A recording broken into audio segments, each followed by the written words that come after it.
हाँ, जय हिंद दोस्तों, कैसे हैं आप सभी। क्लास 10 का सामाजिक विज्ञान का मॉडल पेपर मैं लेकर हाजिर हुआ हूं। अगर 2024 में फरवरी महीने में अगर आप भी बोर्ड एग्जाम देने की कोशिश कर रहे हैं, वार्षिक परीक्षा की आपको परीक्षा देनी है, तो निश्चित रूप से ये मॉडल पेपर बहुत मस्त होने वाला है, आपके लिए बहुत ज़्यादा जरूरी होने वाला है।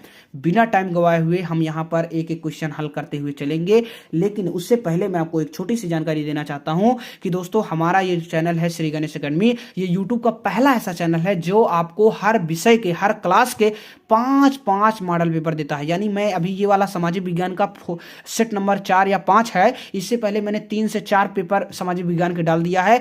अब आप सोचिए, अगर आप 5 के पांचों को देख लेते हो, उसको हल कर डालते हो, तो पूरे भारत में एनसीईआरटी ही बुक चलती है। मैं गारंटी लेता हूं, पूरे भारत के कोने से, आप किसी भी कोने से हो, हर जगह जो पेपर होगा वो इसी पेपर में से आएगा। आपको यहां पर पहले ही पूरे के पूरे क्वेश्चन देखने को मिल जा रहा है। यानी अब आपको पूरे के पूरे बुक पढ़ने की जरूरत नहीं है। बस आप 5 मॉडल पेपर में जितने जितने क्वेश्चन मैं आपको दिखा रहा हूं उसी को रट डालिए, आपको यहां पे 100 में 100 नंबर मिल जाएगा। ठीक है, तो आइए स्टार्ट कर देते हैं। चैनल को सब्सक्राइब करके बेल आइकन को ऑल पे दबा दीजिएगा, क्योंकि यहां पे आप कोई भी क्लास के हो, कोई भी क्लास के विद्यार्थी हो, हमेशा यह चैनल आपका काम देगा। पहला है, राष्ट्रवाद का प्रारंभ किस देश में हुआ? तो दोस्तों ऑप्शन ए फ्रांस बिल्कुल राइट आंसर हो जाएगा। करो या मरो का नारा किसका था? तो दोस्तों ऑप्शन डी महात्मा गांधी सही हो जाएगा। विश्व व्यापार संगठन की स्थापना कहां पर हुई? ऑप्शन सी जिनेवा सही हो जाएगा। प्रथम विश्व युद्ध का प्रारंभ कब हुआ था? नंबर ए 1914 सही हो जाएगा। यहां पर अगर द्वितीय विश्व युद्ध का प्रारंभ पूछ लिएगा तो 1939। उसके बाद भारत में सबसे पहले किस भाषा में पुस्तकें छपी थी? अगर ये पूछ लेता है तो ऑप्शन सी तमिल। ये आपको ध्यान रखना है। ठीक है, बहुत ही अच्छे अच्छे क्वेश्चन मैं आपके लिए लेकर आया हूं। पर्वतों पर मृदा अपरदन का साधन है? तो दोस्तों जल, क्योंकि पर्वत जो होते हैं वो जब पिघलते हैं तो जल जल जल बहता है, और जल बहने से ही मृदा अपरदन होता है। ठीक है, मृदा अपरदन मतलब मिट्टी का कटाव। ग्रीन इंडिया मिशन किस वर्ष में प्रारंभ हुआ? तो दोस्तों कब हुआ? 2014 में। सलाल बांध किस नदी पर बना है? तो दोस्तों किस पे बना है? चिनाब में। कपास की खेती के लिए उचित भूमि कौन सी है? कपास की खेती के लिए उचित भूमि कौन सी है? तो दोस्तों काली मिट्टी। क्या है? काली मिट्टी। भारत का अधिकांश विदेशी व्यापार होता है किस मार्ग से होता है? समुद्री मार्ग से। किस मार्ग से? समुद्री मार्ग से। यूरोपीय संघ का मुख्यालय कहां पर है? तो दोस्तों कहां पे है? ब्रुसेल्स पे है। हिंदी किस प्रकार की भाषा है? तो दोस्तों हिंदी किस प्रकार की भाषा है? राजभाषा। कब मान्यता मिली? कब दोस्तों मिली? तो 1949 में शायद मिली थी। ठीक है, राजभाषा का। ठीक है, 14 सितंबर 1949 को पहली बार राष्ट्रीय हिंदी दिवस कब मनाया गया? 1953 में। विश्व हिंदी दिवस कब मनाया जाता है? 10 जनवरी शायद मनाया जाता है, और पहली बार मनाया गया था 1975 के आसपास। ठीक है, क्लियर नहीं हूं, आप लोग देख लीजिएगा। धर्म को राजनीति से कभी भी अलग नहीं किया जा सकता, ये शब्द किसने कहे हैं? तो दोस्तों ये कहे हैं महात्मा गांधी ने। किस देश में द्विदलीय व्यवस्था है? तो दोस्तों अमेरिका। अमेरिका में केवल द्विदलीय व्यवस्था है।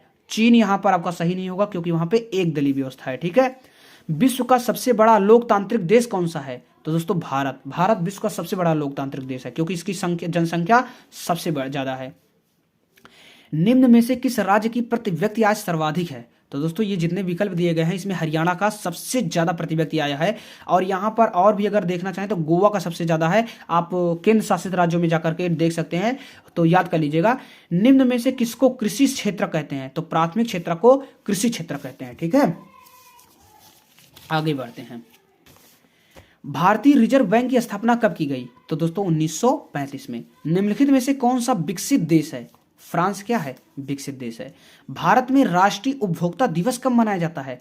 24 दिसंबर को। भारत में राष्ट्रीय उपभोक्ता दिवस कब मनाया जाता है? 24 दिसंबर को। खंड बा लघु उत्तरीय प्रश्न आ जाएगा। वर्णनात्मक प्रश्न, उत्तर लगभग 80 शब्दों में देना है। भारत में राष्ट्रवाद के उदय के कारणों का उल्लेख करना है, अथवा कह रहा है गुटेनबर्ग कौन था, वह क्यों प्रसिद्ध है, यह हो जाएगा। भूक्षरण रोकने के कोई 3 उपाय बताइए, यह हो जाएगा। अथवा यहां पर एक क्वेश्चन है, वाणिज्यिक कृषि की विशेषताओं का उल्लेख कीजिए। तो दोस्तों यहां पे गुटेनबर्ग कौन था, वह क्यों प्रसिद्ध है, आपको पता होना चाहिए। भारत में राष्ट्रवाद के उदय होने के कारणों का उल्लेख कीजिए। तो भारत में जो राष्ट्रवाद उत्पन्न हुआ वो क्यों उत्पन्न हुआ? तो आपको पता है कि हमारे भारत में ईस्ट इंडिया कंपनी हुई, बाहर के जो लोग थे, बाहर के जो विदेशी आक्रमणकारी थे, वो लोग आ गए थे। वो लोग हम लोगों के साथ में द्वैम दर्जा के नागरिक वाला व्यवहार करते थे, हमसे कर ज़्यादा वसूला जाता था, हमको मारा पीटा जाता था, हमारे अधिकारों का हनन होता था। ठीक है, तो ये सब कारण बने थे राष्ट्रवाद के उदय होने का। ठीक है, भू क्षरण रोकने के कोई 3 उपाय बताइए। तो दोस्तों आपको पता है हम लोगों को क्या करना चाहिए, पेड़ लगा देनी चाहिए। पेड़ लगा देने से क्या होगा, मिट्टी का कटाव नहीं होगा, और मिट्टी का कटाव नहीं होगा तो भू क्षरण नहीं होगा, मृदा अपरदन नहीं होगा। भू क्षरण क्या कहते हैं, अब उसको भी रोकने के 3 उपाय आप बता सकते हैं। वाणिज्यिक कृषि की विशेषताओं का उल्लेख कीजिए। वाणिज्यिक कृषि में क्या होता है आपको वो बताना है। इसके बाद आपसे पूछा है संघवाद क्या है, इसकी प्रमुख विशेषताएं लिखिए। संघ क्या होता है दोस्तों, संघवाद क्या है, तो वो आपको बताना है। इसके बाद अथवा करके है लोकतंत्र की विशेषताएं बताइए।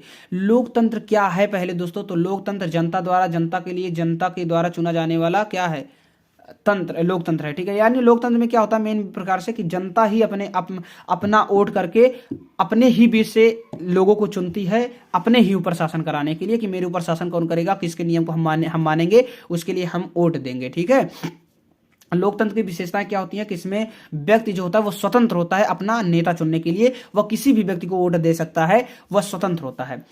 अगला है राष्ट्रीय आय में वृद्धि हेतु कोई 3 उपाय सुझाइए। तो राष्ट्रीय आय में वृद्धि कैसी होगी दोस्तों, जब हम लोग प्रति व्यक्ति काम करेंगे, यानी हर व्यक्ति पैसे कमाएगा तो हमारे राज्य प्रति व्यक्ति आय बढ़ेगी हमारे देश की, जिससे राष्ट्रीय आय बढ़ेगा। ठीक है, अगर हमारा देश में जो सरकार है हमारे देश के, वो अगर लगातार सड़कें बनवाएंगे तो सड़कों में टोल टैक्स वसूला जाता है हाईवे में, उससे सरकार को बहुत ज़्यादा पैसे मिलेंगे। ठीक है, तो इस तरह से कुछ और भी नियम हैं जिनकी वजह से राष्ट्रीय आय में वृद्धि हो जाती है, आप सभी को पता होगा। ठीक है, लिख दीजिएगा। अथवा कहते हैं विश्व व्यापार संगठन के क्रियाकलापों का वर्णन कीजिए। किसका करना है, विश्व व्यापार संगठन के क्रियाकलाप। तो विश्व व्यापार संगठन का क्रियाकलाप है, उसका वर्णन करना है। दीर्घ उत्तरीय प्रश्न है, वर्णनात्मक प्रश्न 2, उत्तर लगभग 150 शब्दों में देना है। इटली का एकीकरण कैसे हुआ, क्या इटली का एकीकरण कैसे हुआ, ये आपको करना है। अथवा करके कहता है मुद्रण संस्कृत का भारतीय महिलाओं पर प्रभाव बताइए। ये जो मुद्रण संस्कृत आया उसका भारतीय महिलाओं पर प्रभाव बताना है। प्राकृतिक संसाधन क्या है, इनके संरक्षण की आवश्यकता क्यों है। प्राकृतिक संसाधन क्या है, इनके संरक्षण की आवश्यकता क्यों है। ठीक है, प्राकृतिक संसाधन क्या होते हैं, जैसे दोस्तों कोयला हुआ, पेट्रोल हुआ, ये सब क्या है, प्राकृतिक संसाधन है। इनके संरक्षण की आवश्यकता क्यों है, क्योंकि दोस्तों ये पुनः नवीनीकरण ही नहीं होते, इनको पुनः प्राप्त नहीं किया जा सकता, बहुत टाइम नहीं प्राप्त किया जा सकता है बट बहुत टाइम लगेगा। ठीक है, जैसे पेट्रोल बनाने के लिए हमको करोड़ों वर्ष जो मतलब बेकार चीजें होती हैं वो धरती के नीचे दबी होनी पड़ती हैं, तो ये सीमित मात्रा में है, तो इनका हमको सीमित उपयोग करना चाहिए, इसलिए इनके संरक्षण को बहुत ज्यादा जरूरी है। ठीक है, अगला यहाँ पर देख लेते हैं। यहाँ पर है भारत में संचार के साधनों का वर्णन करना है। जातिवाद क्या है, भारतीय लोकतंत्र में इसकी क्या भूमिका है। तो भारत में दोस्तों जातिवाद तो चरम सीमा पर, आपको पता है, पंडित होते हैं तो पंडित को वोट, और उच्च वर्ग होता है तो उच्च वर्ग को देता है। ठीक है, हिंदू है तो हिंदू को, मुस्लिम है तो मुस्लिम को बढ़ावा देता है। तो मतलब जातीयता का यहाँ पर बहुत ज्यादा संकट पैदा हो चुका है, आपको पता ही है। लोकतंत्र में राजनीतिक दलों की विभिन्न भूमिकाओं का वर्णन करना है। तो लोकतंत्र में राजनीतिक दलों की बहुत सारी भूमिका होती है। ठीक है, अलग अलग राजनीतिक दल जो होते हैं वो अलग अलग जनता की भावनाओं से बंधे हुए होते हैं। ठीक है, कुछ जनता के भले के लिए आते हैं। ठीक है, संगठित एवं असंगठित क्षेत्रों में विभेद कीजिए। संगठित एवं असंगठित क्षेत्र क्या होते हैं आपको बताना है।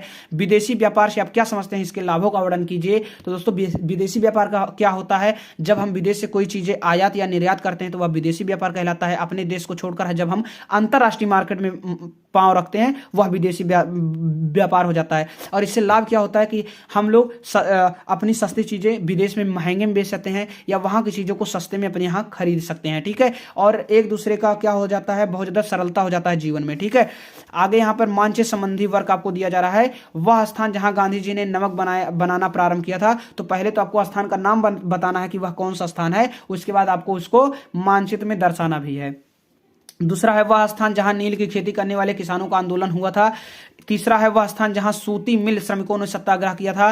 चौथा है वह स्थान जहां जलियांवाला बाग स्थित है। पांचवा वह स्थान जहां दिसंबर 1920 में भारतीय राष्ट्रीय कांग्रेस का अधिवेशन हुआ था। ये जो 5 है ना दोस्तों, इनमें से 2 तो 100% आपके बोर्ड एग्जाम में आने ही आने वाले हैं। इसके आगे कुछ कोई क्वेश्चन ही नहीं है। मैं जब आज से 4 से 6 साल पहले जब बोर्ड एग्जाम का पेपर दिया था तब भी ये 5 में से 2 से 3 क्वेश्चन फंसे थे।